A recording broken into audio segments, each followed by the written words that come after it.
I love the word even like the hard K at the end, just like, Hey guys, this is Dove Cameron, and for the past 46 days, approximately, I have been social distancing and quarantining at home, but today, I'm gonna have a chat with my friends at ELLE and let them ask me anything. Before we get started though, I wanna tell you about my new single, Remember Me. It is available on all streaming platforms. Link in my bio on Instagram, at Dove Cameron. I don't know who I am. I think it's really good. I'm a fan.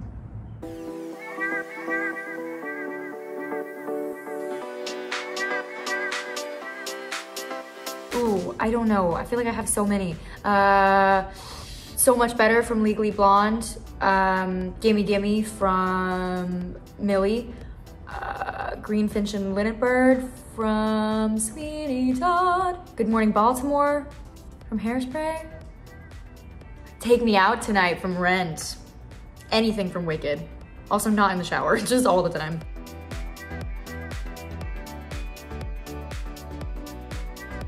I think my fans would be most surprised to know I want to record like a roots leaning song. So there's a song called,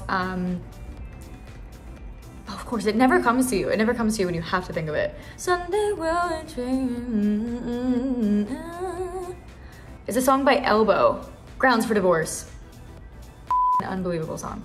I would say that's like roots rock, but that kind of genre just like gets me going. It makes you just feel like, I always feel like I have a playlist on my phone called, I think it's called Peaches, but it is reminiscent for me of like long road trips through the desert, which I've only taken like 3 times, but in my mind, I live in the desert, and there's like a desert vibe with music. Do you know what I'm talking about? It's not Western, it's not country, it's like roots meets rock, but it just like feels like you would only listen to them in a desert.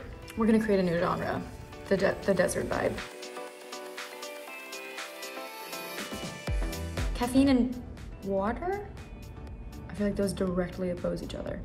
Caffeine and little dainty jewels that make a sweatshirt look like you put effort in.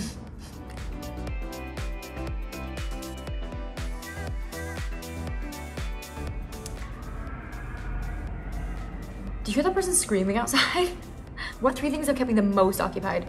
I'm gonna be honest, like work / TikTok. Because I feel like I just like sit down and I like knock out a bunch of videos. That's kept me pretty occupied. That's kind of like my first thing that I prioritize. And then I would say eating food. I've been making food though. I've been making some food. Thomas has been mostly making food. But I get pretty fancy with like the granola toppings in the morning. Been trying to read. I was really good at reading at first. I like knocked out a book and a half and now I'm like, I'm gonna get into it again. So my phone's gonna go away. I'm gonna get all my work done, phone's gonna go away, and then I'm gonna be all about reading and writing. I actually wrote a poem the other night. I wrote a poem. Stop judging me, don't look at me.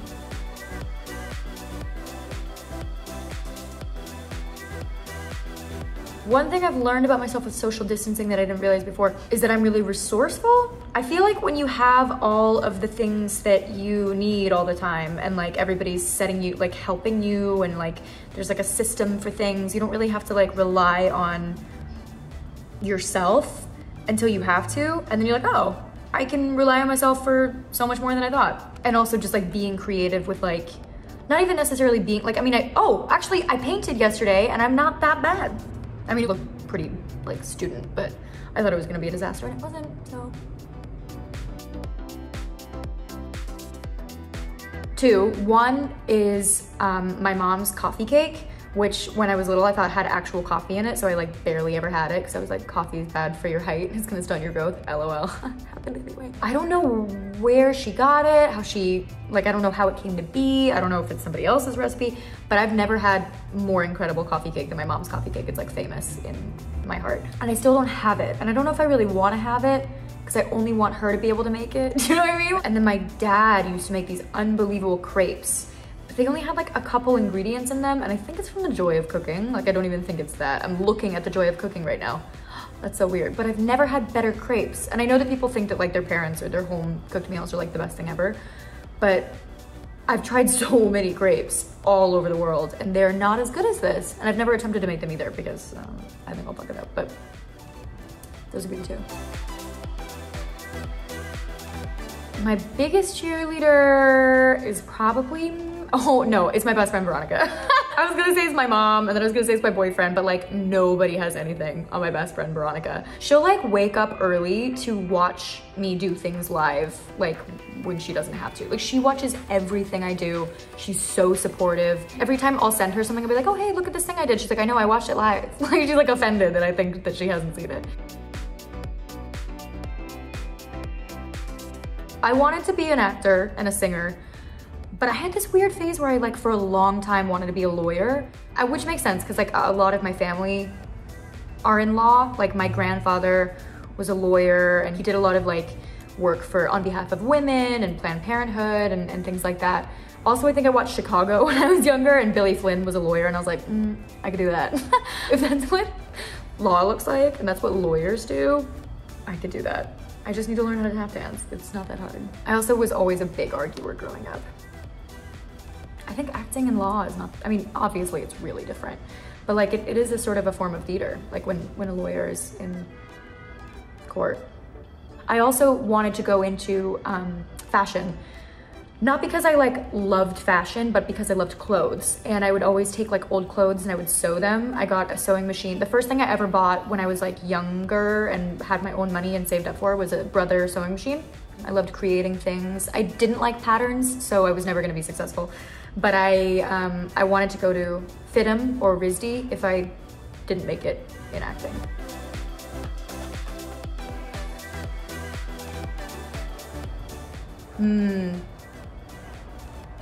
Can we say charisma? Is charisma a quality?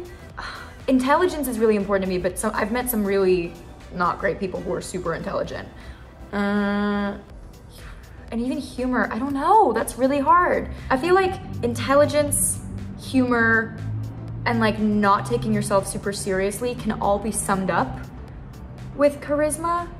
I feel like I've never met someone who was charismatic who didn't have those things. Some charismatic people take themselves really seriously. I don't know, it's hard. I have the world's most perfect boyfriend, so him. I really want to become fluent in French, like completely fluent. My family speaks more French than I do. My sister is absolutely fluent, and I've just always wanted to do that, and I've just never been disciplined enough. I would also like to get my splits, which I've gotten really close to getting, but not fully. I want to get better at dancing. Dancing, splits, French, you know. I don't know. I feel like if you want to be known for something, then that's like all about other people's perception of you. And I don't really feel like I want to be focused on that for my own mental health. Like I feel like I want to be focused on just my own perception of myself. I don't feel like I really want to be known for anything. And if I do, then that's my ego talking and I'm not trying to like appease it because it's wrong. Like whatever I think I want to be known for is probably not really who I am. So I guess I just want to be known for who I am authentically. And that's really hard to communicate. No and no.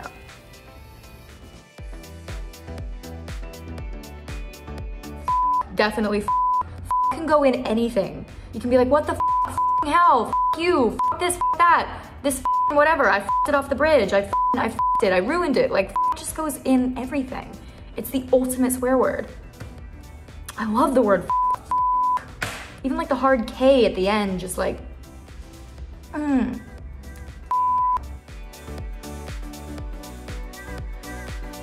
When it's time to indulge, which is all the time, I feel like I watch really, really rough reality TV, like 90 Day Fiancé, prime quality stuff.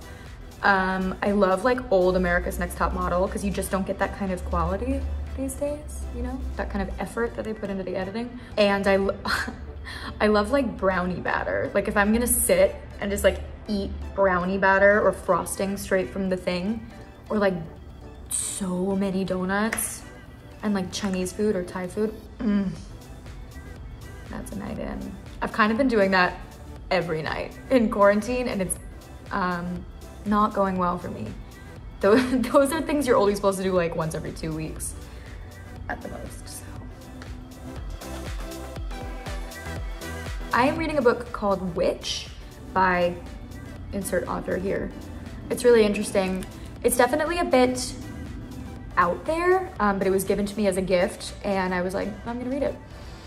And it's got some really interesting stuff in it. It's got some really interesting facts about how we got to this kind of highly misogynistic, highly sexist time in our culture, AKA like all of modern history and before. But it's really interesting. It's like systemized sexism and sort of like women's power. I don't align with all of it. Like I definitely think a lot of it is really far-fetched, but it is really interesting. It's a really interesting read. I would recommend it. We're almost done with The Office again for like the 8th time. We finished Love is Blind. We finished Ozark. What are we binge watching, Tommy? 100% Hotter. 100% Hotter. Oh God.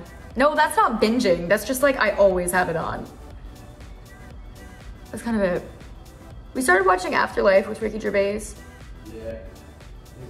Season 2. We watch a lot of stand-up comedy.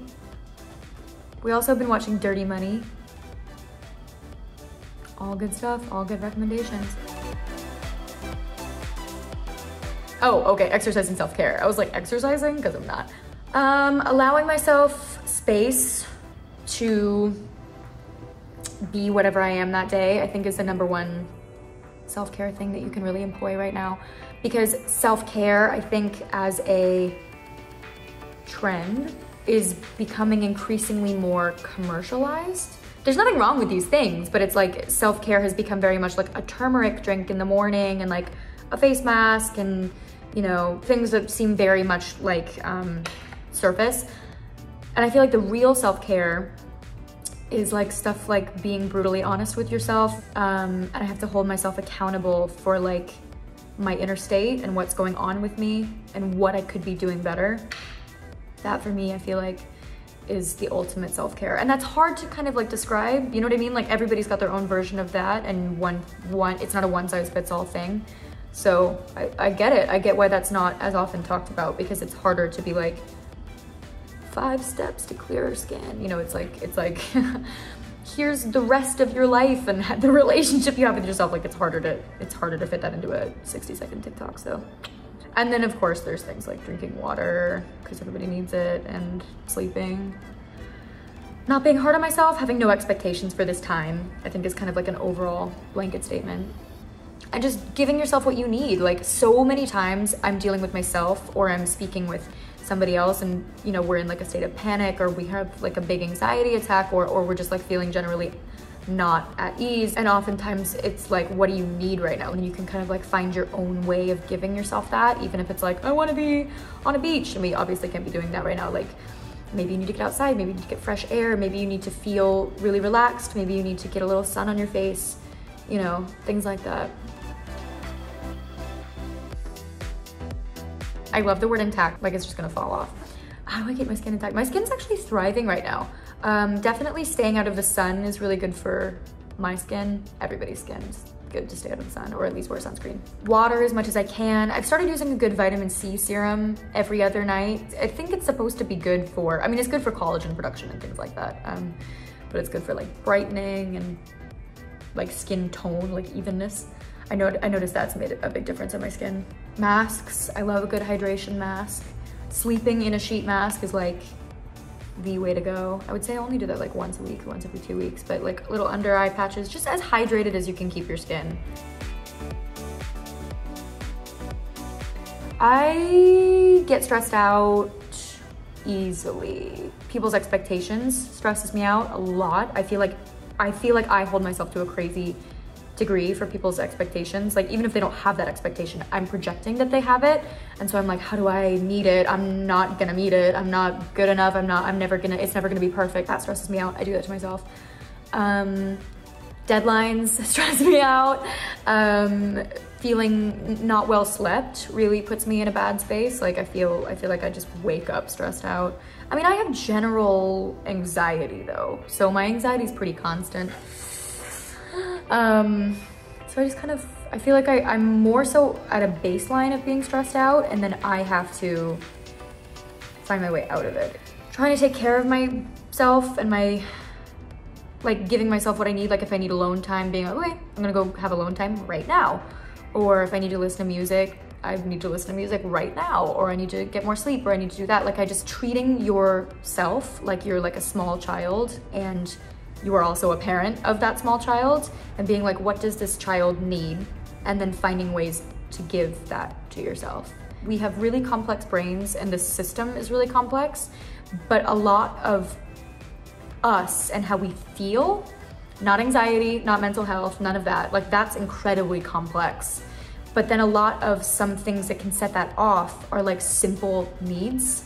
Like you're not sleeping enough, you're not getting enough water, you're not getting out into the sun, you're not occupying yourself, you're not doing anything you feel passionate about.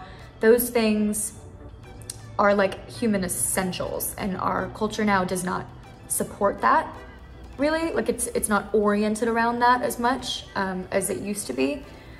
So giving yourself those things, I feel like, is how you alleviate it. I'm not gonna tell you what production I was doing, but basically there was this like crazy stunt that I had to do that like they didn't teach me, and I was not trained in, and it wasn't on my resume, and I never said I could do it, and they were just like, why don't you just do it? And I was like, no. It was something like I had to like roll on the back of my neck. Like, you know when you do that thing where you like hold your legs up with your arms and you're mostly balancing like on your neck and your upper back? It was like that, but they wanted me to be in a tuck and roll position, and they wanted me to like roll on my neck. And my mom has always had neck issues, and I've always had neck issues, and I was like, I'm not gonna do that. And they were like, we really need it for the shot, like your face is in it. But there's so many times, you guys, where as actors, you have to be like, no. A lot of productions will try to get you to do stuff that is super, super dangerous. And if you just trust them and you do it every time, you'll injure yourself. And then you were the one that said yes to doing that, and then you're out. So yeah, I've definitely had to say no at work a lot for things like that. I really related to Wednesday Addams when I was younger, feeling like, you know, an outsider or darker than all the other girls, or weird. I was always called like a freak growing up. I was always kind of like a freaky girl growing up. I always felt like Veronica Sawyer from Heathers growing up as well, where like as I got older, I was kind of like peripherally a part of things, but I was still like the weird girl who liked weird boys like JD. Bad boys that turn out to be like really, really bad boys.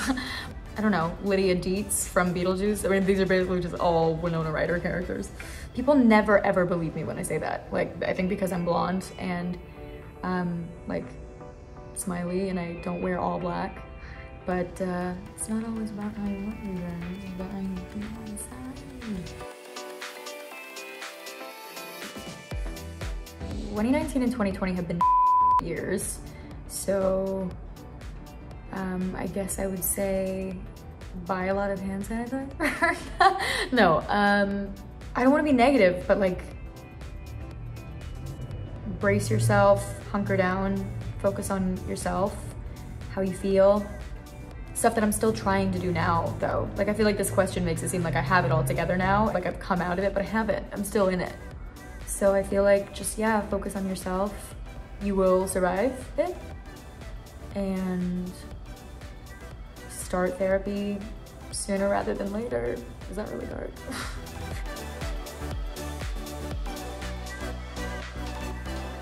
My mom and my sister and my best friend Veronica and my friends Rob and Celinda. One big group hug. All right, you guys, thank you so much for hanging out with me and Elle today. Don't forget to check out my new single, Remember Me, available for streaming, download, and purchase on all platforms everywhere. I love you guys so much, and make sure you subscribe to Elle for more videos like this.